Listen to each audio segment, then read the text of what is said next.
द्वेष, राग, मत्सर या भावना विसरून तिळगुळ घ्या आणि गोड बोला म्हणण्याचा हा उत्सव। आणि आम्हा महिलांसाठी तर ही एक सुंदर अशी पर्वणीच।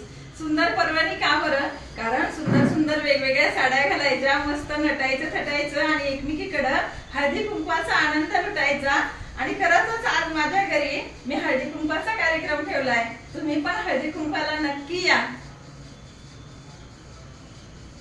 आणि एकमेकींना या निमित्ताने वाण द्यायचे। वाण दिलं की आपल्या पतीचं त्या ठिकाणी आयुष्य वाढतं असं म्हणतात। आपल्या पतीला आयुष्याचं दान आपण देत असतो। मैत्रिणींनो, तुम्ही पण या ठिकाणी वाणाला या, तिळगुळ घ्या आणि गोड गोड बोला।